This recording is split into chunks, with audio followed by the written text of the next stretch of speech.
Welcome back to new lesson. Good morning, everybody. You are in Learn English with Ajit Basu. I'm a long-time partner. Whatever I am learning English, today class is very important class. Let's go. প্রিয় শিক্ষার্থীবৃন্দ, আজকে ক্লাসটা অত্যন্ত গুরুত্বপূর্ণ। আমরা কিভাবে আমার ওখানে যাওয়ার কথা আছে, আমার ওখানে যাওয়ার কথা ছিল, আমাকে যেতে হয়েছিল, আমাকে যেতে হবে, এই সেন্টেন্সগুলো কিভাবে আমরা ইংলিশে বলবো, সেই স্ট্রাকচার দিয়ে আমরা কিভাবে হাজার হাজার সেন্টেন্স তৈরি করব, তো সেটাই আমাদের জানার বিষয়। প্রথমে আমরা দেখি যে এখানে দেয়া আছে কথা আছে, কথা বা কথা আছে, তাই তো? আমার যাওয়ার কথা, আমার যাওয়ার কথা আছে, এরকম বলি না? তার বলার কথা, কিন্তু তার বলার কথা আছে, এরকম হয়তো। তো এই কথা আছে কোনো সেন্টেন্সে বা কথা, তাহলে কি am is are suppose to plus V one, বা ভি ওয়ান মানে হচ্ছে ভার্বের বেসিক ফর্ম। তো তারপরে হচ্ছে কথা ছিল ওয়াজ oblique war suppose two V one মানে ভার্বের বেসিক ফর্ম। তে হয়েছিল হ্যাড টু ভি ওয়ান, আর যদি এটা নেগেটিভ হয় তবে ডিডন্ট হ্যাভ। আবার তে হবে has oblique have to V one, যদি নেগেটিভ হয় don't have to, doesn't have to.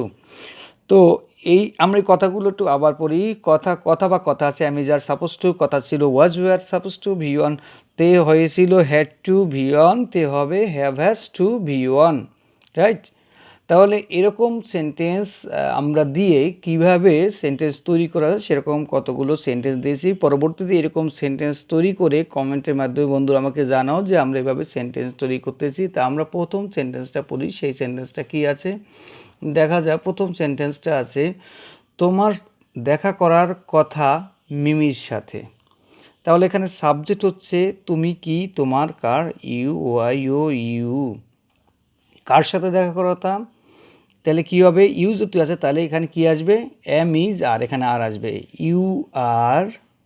যদি আই হতো তাহলে এটা আই অ্যাম, হি থাকলে তো he is, right?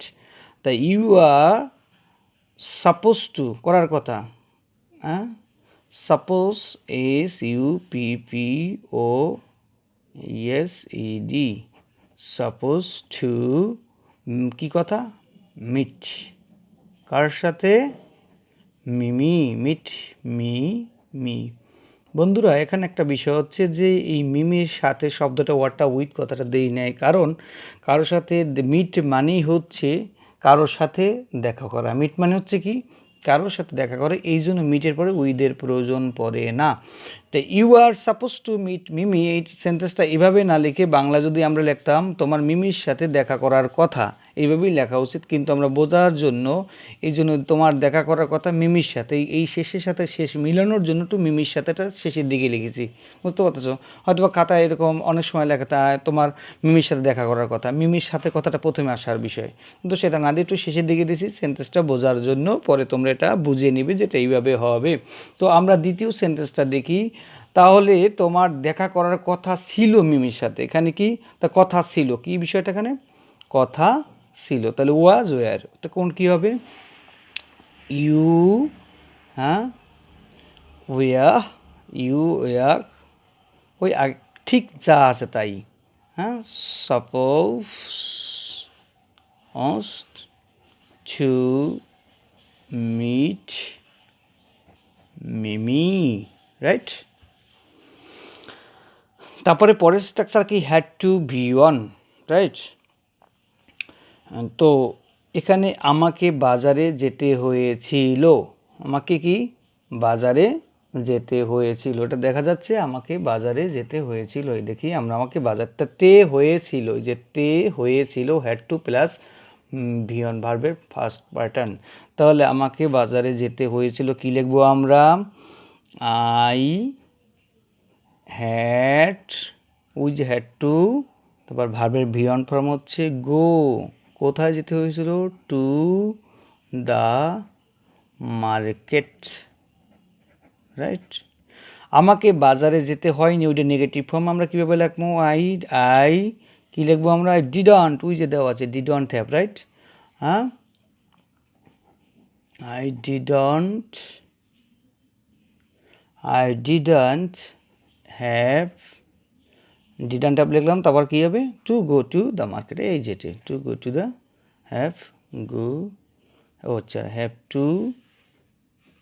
Two go to the market, right. আমাকে ইংরেজি শিখতে হবে, পরের জায়গা শেষের রোলসটা কী আছে? তে হবে। তা তে হবে কি?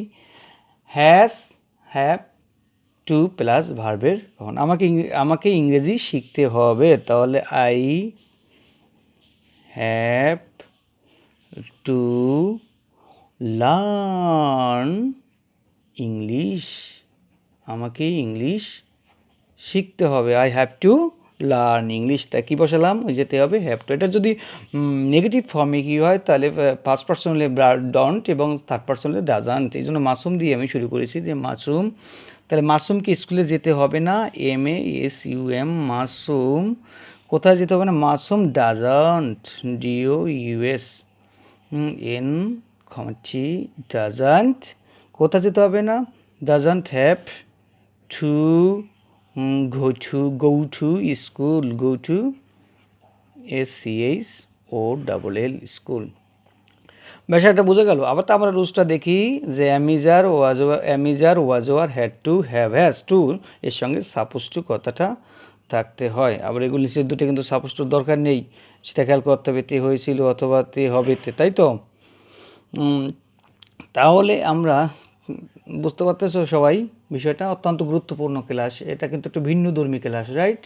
তো এই ক্লাসটা একটু আমরা আবার একটু দেখি, আমরা প্রথম থেকে একটু আমি টেনে দিচ্ছি ধীরে ধীরে, আমরা দেখি সেন্টেন্সগুলো কীভাবে তৈরি করলাম।